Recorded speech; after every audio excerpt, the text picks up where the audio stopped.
मेरा account market ने नहीं तोड़ा, मेरा अकाउंट मैंने खुद तोड़ा है।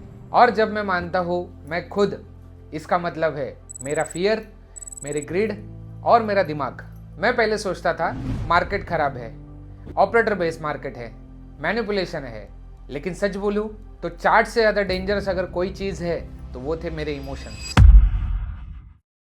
ट्रेडिंग में कभी कभी सेटअप सही है, ट्रेडिंग सही चल रही है, प्रॉफिट भी सामने दिख रहा है, फिर भी दिमाग में एक चीज़ आती है, निकल जा वरना ट्रेड पलट जाएगा। जैसे मैं एग्जिट ले लेता हूँ, 5 मिनट हार्ट थोड़ा सा काम हो जाता है और 5 मिनट के बाद में जब मैं स्क्रीन को वापस देखता हूँ तो वहीं से मार्केट रॉकेट हो जाता है और बस मैं स्क्रीन देखता रह जाता हूँ। एग्जैक्ट उसी मोमेंट पे लॉस पैसों का नहीं होता, लॉस होता है कॉन्फिडेंस का। फिर कभी उल्टा होता है, प्रॉफिट चल रहा होता है और सडनली दिमाग में एक चीज़ आती है कि प्रॉफिट अगर चल रहा है तो थोड़ा सा रुको, बस एक कैंडल, सिर्फ एक कैंडल, फिर उसके बाद में पूरा प्रॉफिट जीरो या फिर स्टॉप लॉस हिट होता है। उसी समय पे 2 चीजें समझ में आई, फियर प्रॉफिट को मार देता है और ग्रिड प्रॉफिट को भी लॉस बना देता है। और लॉस के बाद हाथ कांप रहे होते हैं, लेकिन ईगो बोलता है एक और ट्रेड, आज के आज ही ये लॉस को मैं रिकवर करूंगा। फिर रिवेंज ट्रेड, फिर ओवर ट्रेडिंग, फिर क्वांटिटी बढ़ जाती है और रूल्स गायब हो जाते हैं। एग्जैक्टली इसी मोमेंट पे ट्रेडिंग खत्म हो जाती है और गैम्बलिंग शुरू हो जाती है।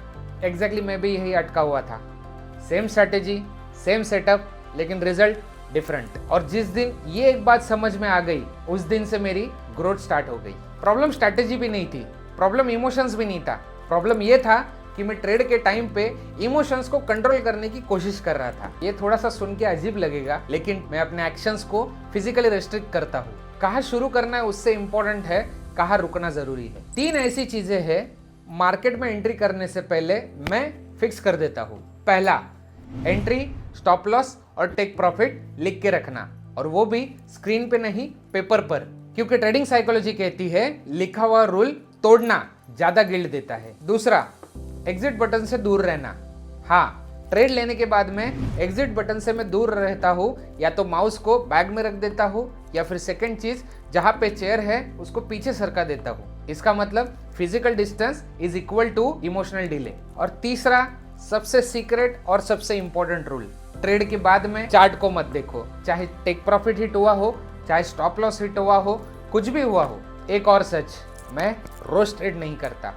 जिस दिन मैं इमोशनल हूँ और उस दिन मार्केट बेस्ट हो, फिर भी मैं मार्केट में एंट्री नहीं लेता, क्योंकि दोस्तों मेरा एक एक्सपीरियंस रहा है, इमोशंस में लिए हुए ट्रेड आपके बेस्ट सेटअप को भी बर्बाद करके रख देते हैं। दोस्तों आज इतने सालों के बाद फियर भी आता है, ग्रिड भी आती है, लेकिन फर्क सिर्फ इतना है, वो मेरे से ट्रेड नहीं करवाती। और एग्जैक्टली यही एक प्रोफेशनल ट्रेडर और एक नॉन प्रोफेशनल ट्रेडर के बीच का डिफरेंस है। और जो ट्रेडर इन दोनों के बीच का डिसिप्लिन बनाए रखता है, वही ट्रेडर लॉन्ग रन में अच्छा सा प्रॉफिट जनरेट कर पाता है। मार्केट कभी इमोशंस को रिवॉर्ड नहीं देता, मार्केट आपकी की हुई प्रोसेस को रिवॉर्ड देता है। आप अपना अकाउंट बचाना चाहते हो तो कोई नेक्स्ट इंडिकेटर ढूंढने से पहले अपने बिहेवियर को सिस्टम बनाओ। अगर आपको इस वीडियो से कुछ क्लिक हुआ हो तो लाइक करो, शेयर करो, इस चैनल को सब्सक्राइब करो और ऐसे ही वीडियो के लिए बेल आइकन को प्रेस करो। मिलते हैं ऐसे ही अगले एक वीडियो के अंदर, तब तक के लिए लेट्स ग्रो टुगेदर।